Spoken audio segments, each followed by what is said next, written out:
여러분 안녕하세요. 모두의 동화입니다.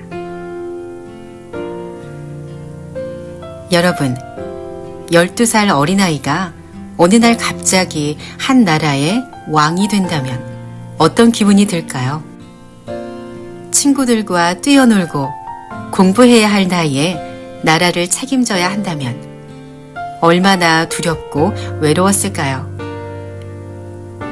얼마 전 1000만 관객을 넘기며 엄청난 사랑을 받았던 영화 왕과 사는 남자로 이분의 역사적 의미가 재조명되기도 했습니다. 오늘 소개할 책은 단종의 이야기를 소재로 한 이규희 작가님의 어린 임금의 눈물입니다.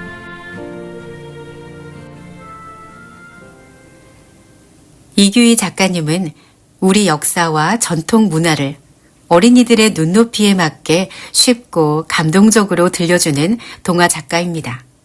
특히 역사 속 인물들의 아픔과 용기, 정의로운 마음을 따뜻한 이야기로 표현하여 많은 어린이들에게 사랑받고 있습니다. 대표작으로는 오늘 소개할 어린 임금의 눈물, 내 이름은 직지, 내 이름은 독도, 대한제국이 사라진 날, 장진호에서 온 아이 등이 있으며 지금까지 100권이 넘는 동화를 집필했습니다.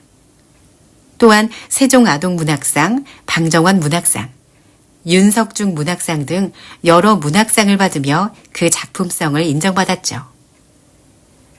재미있는 이야기 속에 역사적 의미와 교훈을 담아내며 어린이들이 역사와 더욱 친해질 수 있게 해주는 이규희 작가님의 다른 작품도 함께 읽어보시면 좋겠습니다. 오늘 소개할 어린 임금의 눈물은 조선의 어린 임금, 단종의 슬프고도 아름다운 이야기를 담고 있습니다. 단종은 할아버지 세종대왕과 아버지 문종을 잇는 왕이었습니다. 하지만 아버지가 세상을 떠나자 단종은 겨우 12살의 나이로 왕위에 올라야 했죠. 왕이 되었지만 단종은 아직 어린아이였습니다. 나라의 모든 일을 혼자 결정하기에는 너무 어렸습니다. 그래서 대신들이 단종을 도와 나라를 이끌었습니다. 그때 단종의 작은 아버지인 수양대군은 점점 더 큰 힘을 가지게 되었죠. 수양대군은 결국 군사를 일으켜 궁궐을 장악했습니다. 단종의 곁을 지키던 충신들은 쫓겨나거나 목숨을 잃었습니다. 어린 왕은 믿었던 사람들을 잃고 점점 홀로 남게 되었습니다. 마침내 단종은 왕위를 내놓아야 했습니다. 왕의 옷을 벗고 평범한 사람으로 돌아가야 했습니다. 하지만 단종에겐 평범한 삶은 허락되지 않았습니다. 왕위를 빼앗긴 어린 임금은 먼 고장 강원도 영월로 보내졌습니다. 영월은 산과 강으로 둘러싸인 곳이었습니다. 자연은 아름다웠지만 단종의 마음은 깊은 슬픔으로 가득했죠. 단종은 궁궐에 계신 할머니를 떠올리고 자신을 걱정하는 신하들을 생각했습니다. 밤하늘의 달을 바라보며 고향 한양을 한없이 그리워했을 것입니다. 이런 단종을 끝까지 잊지 않은 사람들이 있었습니다. 성삼문, 박백년, 하위지, 이계, 유성원, 유흥부. 우리는 이들을 사육신이라고 부릅니다. 그들은 목숨을 걸고 단종을 다시 왕위에 모시려 했습니다. 하지만 계획은 실패했고 많은 사람들이 목숨을 잃었습니다. 사육신의 충성심은 지금까지도 많은 사람들에게 감동을 줍니다. 단종은 끝내 다시 궁궐로 돌아가지 못했습니다. 어린 나이에 모든 것을 잃었지만 단종은 원망보다 조용한 품위를 지켰습니다. 그의 삶은 짧았지만 그 슬픔과 용기는 역사 속에 오래오래 남았습니다. 어린 임금의 눈물은 단지 슬픈 역사책이 아닙니다. 왕이자 한 어린 소년이 감당하기엔 너무 큰 시련 속에서도 의연하게 자기에게 주어진 삶을 마주하고 버텨낸 이야기인 것 같습니다. 그리고 끝까지 임금을 잊지 않은 사람들의 절개와 충성을 기억하게 하죠. 어린 임금의 눈물을 읽으면 역사는 오래된 이야기가 아니라 실제로 마음 아파하고 꿈꾸었던 사람들의 이야기라는 것을 알게 됩니다. 여러분도 이 책을 통해 어린 임금 단종의 눈물 속에 담긴 슬픔과 용기, 그리고 희망을 만나보시길 바랍니다. 오늘은 책의 앞부분 일부를 짧게 낭독해드리겠습니다. 나머지 뒷이야기는 아이들과 함께 읽어보시고 함께 이야기해보시면 좋겠습니다.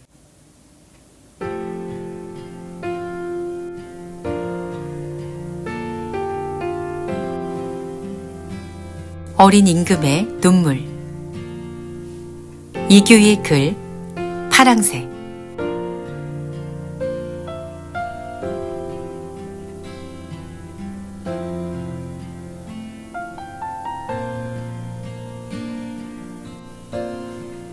어느 틈에 궁궐 깊숙이 들어앉은 자선당 뜰에도 새봄이 찾아왔다.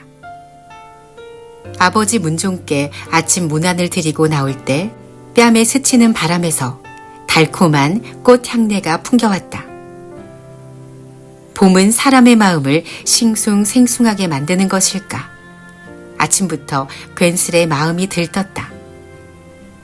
의관을 갖춰 입고 강서원에 나와 글 공부를 하면서도 내내 딴 생각이 났다. 사부, 오늘 공부는 그만하면 안 될까요? 나는 사부의 눈치를 살피며 은근히 물었다. 책상 앞에 앉아 소학이며 효경, 논어, 맹자 같은 걸 읽고 쓰고 외우는 일에서 하루라도 놓여나 교동 경애누이한테라도 다녀오고만 싶었다. 세자마마, 큰 임금이 되시려면 글 공부를 게을리해선 아니 되옵니다. 승하하신 세종대왕께선 어린 시절부터 밤낮으로 책을 가까이 하시어 성군이 되지 않으셨습니까? 사부는 은근히 내 뜻을 꺾었다. 하긴 나도 할아버지의 이야기를 듣자 슬그머니 얼굴이 붉어졌다. 나를 끔찍이도 아껴주시던 할아버지였다. 겨우 8살이던 나를 왕새 손으로 책봉하시고 강서원을 설치하곤 예문관 제학 윤상을 사부로 삼게 한 후에 손수 서가와 경상, 연상이며 벼루, 연적 등 문방도구를 꼼꼼히 갖추어 주신 할아버지가 아니었던가. 할아버지는 승하하기 전 종종 나를 데리고 지편전 학자들을 찾아가 경전을 외우게 하셨다. 허허, 우리 새손이 참으로 영특하자는가. 벌써부터 이 나라 성군이 될 자질이 보이지 않나 말이다. 할아버지는 나를 무릎에 앉히곤 대견스러워 어쩔 줄 모르셨다. 아가, 흥위야, 잘 봐두어라. 이 나라의 충신들이니라. 할아버지는 지편전에 모여있는 정인지, 성산문, 신숙주, 박백년, 유성원, 이계 같은 신하들을 둘러보며 일러주셨다. 그러다가 그들의 얼굴을 하나하나 바라보며 간곡하게 당부하셨다. 여복의 경들, 어미 없이 자란 불쌍한 새손이니 부디 훗날에도 경들이 이 아이를 잘 돌보아 주기 바라오. 전하, 성은이 망극하옵나이다. 신하들은 감격하여 어쩔 줄 몰랐다. 문득 오늘따라 그토록 나를 사랑해 주시던 할아버지가 그리웠다. 대궐에는 수많은 대군과 공주, 옹주들이 있었건만 어린 새손인 나를 바라볼 때면 언제나 눈가가 촉촉히 젖어들던 할아버지였다. 그건 아마도 태어난 지 하루 만에 어미를 잃은 나에 대한 애틋함 때문이었으리라. 갓난 새손을 잘 돌보아 주오. 할아버지는 피덩이인 나를 할아버지가 가장 사랑하는 후궁 혜빈 양씨에게 맡기셨다. 그러자 혜빈은 자신의 둘째 아들인 영풍군에게 줄 젖을 나에게 물려주며 애지중지 키웠으니 그 모든 게 다 할아버지의 배려가 아니었던가. 하지만 이제 궁궐 어디에도 할아버지의 모습은 보이지 않았다. 언제든 달려가 응석을 부릴 할아버지. 내 글공부를 칭찬해주고 나와 함께 경회로와 후원을 산책하던 할아버진 그 어디에도 안 계셨다. 나는 하루 종일 할아버지 생각을 하며 아침, 낮, 저녁 공부까지 하루 3번의 공부를 마쳤다. 붉은 해가 뉘엿뉘엿 궁궐 서쪽으로 지고 있었다. 아버지께 저녁 문안 인사까지 마치고 나자 이상스레 마음이 더욱 쓸쓸해졌다. 천지는 온통 연두빛이고 달콤한 봄바람은 살랑살랑 불어오건만 알 수 없는 불안감이 스멀스멀 나를 휘감았다. 왜 이렇게 가슴이 답답한 것일까? 나는 애써 고개를 저었다. 하지만 저녁 문안을 들을 때 뵌 아버지 얼굴이 자꾸만 눈앞에 아른거렸다. 할아버지 뒤를 이어 왕위에 오른 지 이제 막 3년째로 접어든 아버지였다. 하지만 아버지는 워낙 몸이 약해 요즘 들어 병석에 누워 계시는 날이 잦았다. 아버지의 병화는 나의 마음을 한없이 짓눌렀다. 어머니를 먼저 떠나보낸 뒤 10년이 넘도록 중전자리를 비워둔 채 홀로 살아오신 가엾은 아버지가 아닌가. 나는 할아버지를 잃은 지 3년도 채 안 되어 아버지마저 무슨 병고를 당하면 어쩌나 잔뜩 겁이 날 뿐이었다. 그래, 경의 누이한테 가자. 불현듯 경의 누이가 보고 싶었다. 나보다 5살 위인 세상에서 단 하나뿐인 핏줄인 경혜공주는 얼마 전까지만 해도 같은 궁궐에서 오누이의 정을 도탑게 주고받으며 살았다. 하지만 이젠 참판 정춘경의 아들 영양위 정종과 혼인을 하여 교동에 나가 살고 있었다. 나는 때때로 경의 누이가 보고 싶었다. 특히 오늘처럼 마음이 불안할 땐 더욱 그랬다. 여봐라, 나를 영양위 궁으로 데려다 다오. 나는 시중 드는 내시 김연에게 일렀다. 김연은 할아버지를 모시던 충직한 신하였는데 할아버지가 돌아가시자 동궁전에 들어와 내 시중을 들고 있었다. 세자마마, 그건 아니 되옵니다. 김연은 고개를 절레절레 내저었다. 얼마 전 나의 권박 행차가 너무 잦다고 강서원 사부들에게 한 차례 홍구멍 난 탓이다. 궐 밖에만 나갔다 오면 내가 한동안 마음이 심란하여 공부에 지장이 있다는 것이다. 하지만 경의 누이가 보고 싶어. 그럼 교동에 가서 경의 누이를 데려다 줄 테야? 나는 짐짓 떼를 썼다. 시집간 경의 누이를 자꾸 궐 안으로 불러들이는 것도 신하들 보기에 모양새가 그리 좋지 않다는 걸 잘 아는 탓이다. 세자마마, 그럼 오늘 딱 한 번뿐이옵니다. 아시겠죠? 그래, 그래. 나는 단박에 입이 벌쭉 벌어졌다. 이제 교동에 가면 세자라는 것도 다 잊고 경애누이와 자영 앞에서 마음껏 응석을 부리며 편안히 놀 수 있기 때문이다. 날이 어둑어둑해질 무렵 나를 태운 가마는 살그머니 동궁인 자선당을 나와 동쪽 건춘문으로 향했다. 건춘문을 지키는 수문장도 아무 말 없이 나의 일행이 궁궐을 나서도록 도와주었다. 아마 문지기들도 어린 세자가 하나뿐인 피부치를 찾아가는 걸 모른 척 눈 감아주는 듯 보였다. 동십자각을 돌아서자 으리으리한 기와집들이 쭉 늘어선 북촌 마을이 보였다. 나는 가끔 교동으로 행차를 할 때마다 살그머니 가마 문을 열고 바깥 구경을 하는 게 좋았다.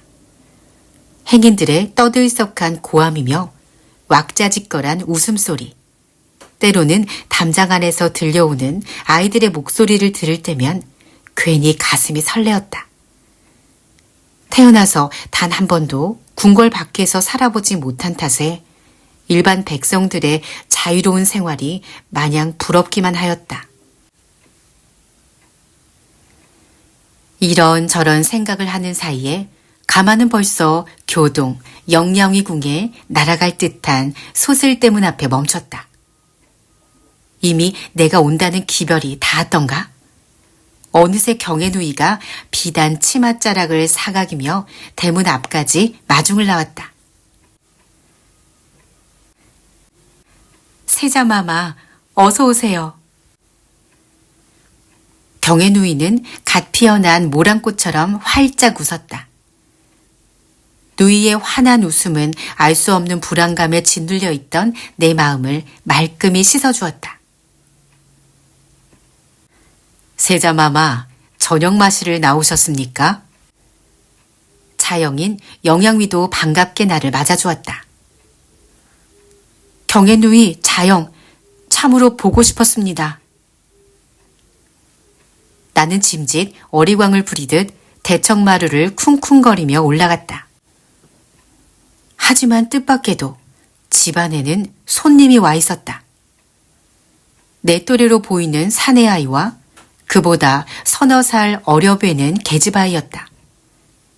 노랑 저고리에 빨강 치마를 입은 계집아이 모습이 여간 귀엽지가 않았다.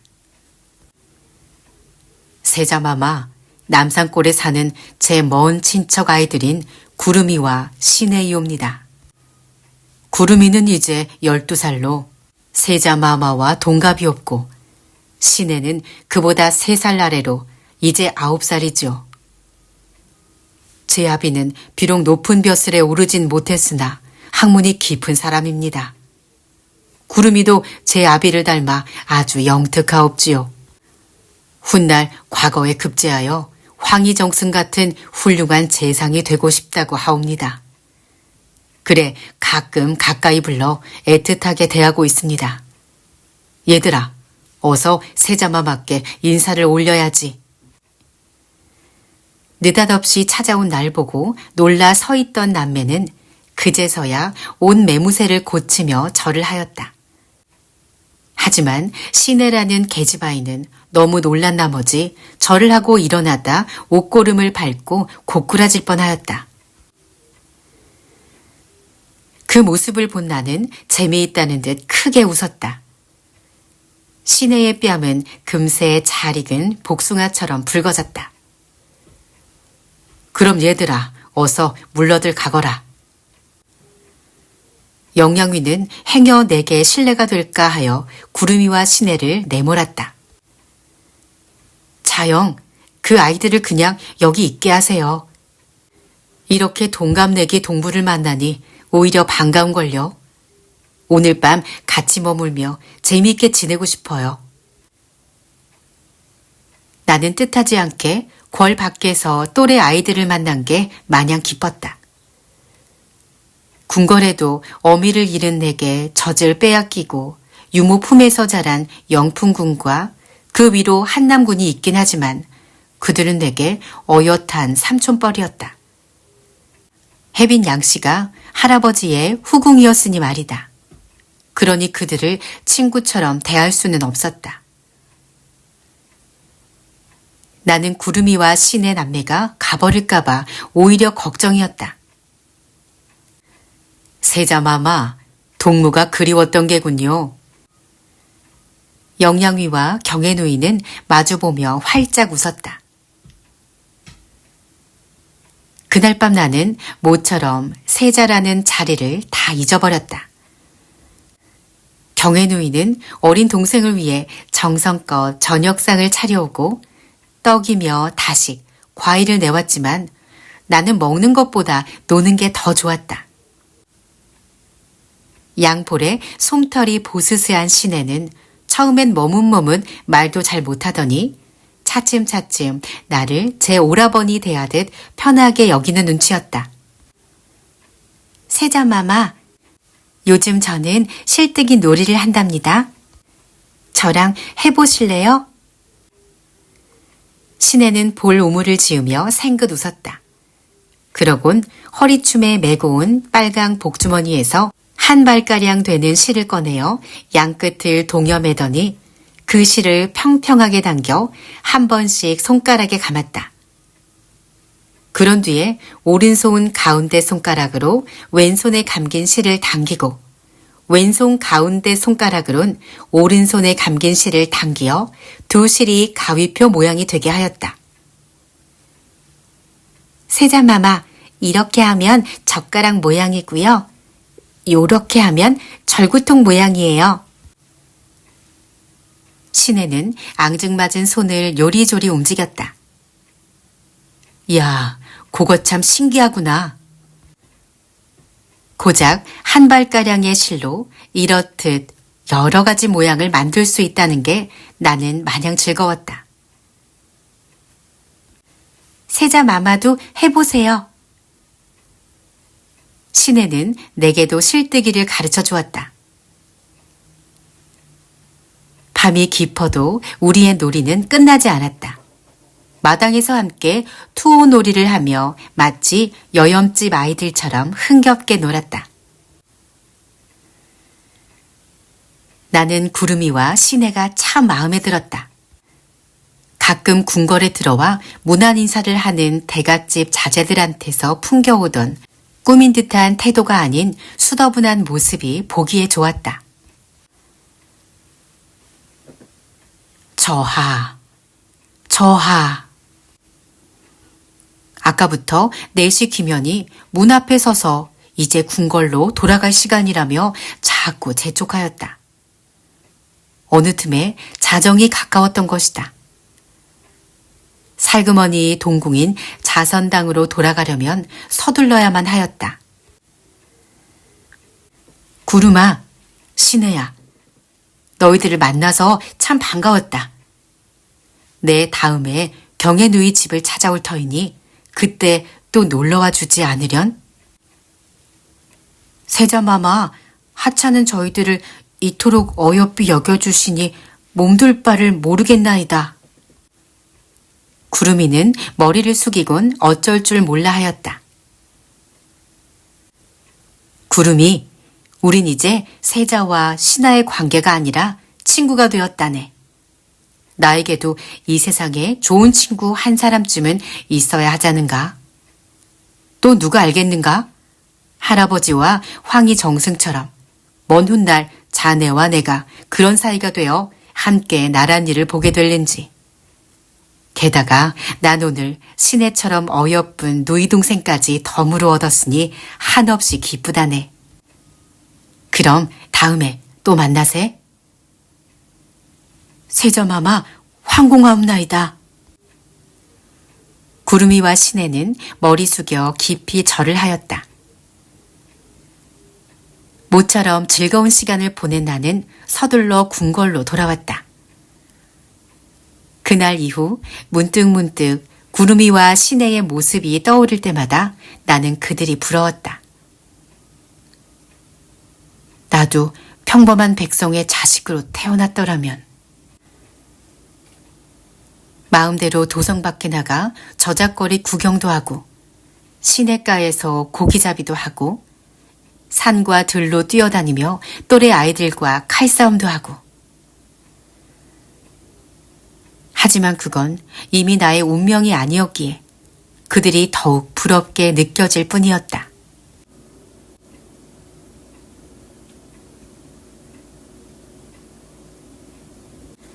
궁궐 뜰 안에 능소하며 작약꽃이 탐스럽게 피어났다. 하지만 아버지가 계신 천추전은 며칠 전부터 한겨울처럼 음산하였다. 아버지의 병은 이제 깊을 대로 깊어져 정신마저 오락가락했다. 나는 동궁인 자선당을 나와 벌써 며칠째 아버지의 병상을 지키고 있었다. 세자야, 홍위야, 홍위야. 아버지는 가끔씩 정신이 들 때마다 나를 찾았다. 아바마마, 소자 곁에 있사옵나이다. 나는 앙상하게 여윈 아버지를 바라보는 것만으로도 목이 메어왔다. 8살의 어린 나이에 세자로 책봉되었다가 할아버지 뒤를 이어 37의 나이에 조선의 5대 임금 자리에 오른 아버지. 하지만 아버지는 용상에 앉은 지 채 3년도 안 되어 무엇이 그리 급하여 이처럼 빨리 세상을 뜨려 하신단 말인가. 아바마마, 아니되옵니다. 어서 기운을 차리시옵소서, 어서. 나는 간절히 빌었다. 할 수만 있다면 내 목숨을 다 바쳐서라도 아버지를 살려내고 싶었다. 어질고 인자하며 그 누구보다도 효심이 깊었던 아버지. 오랜 세월 동안 세자 자리에 있으면서 집현전 학자들과 친구처럼 지내며 학문에 열중하던 아버지였다. 어머니 현덕 왕후 권씨를 이룬 후 10년이 넘도록 혼자 쓸쓸히 살아오신 가엾은 아버지가 아닌가. 아바마마, 부디 정신을 차리시옵소서. 뜨거운 눈물이 하염없이 내 뺨을 타고 흘러내렸다.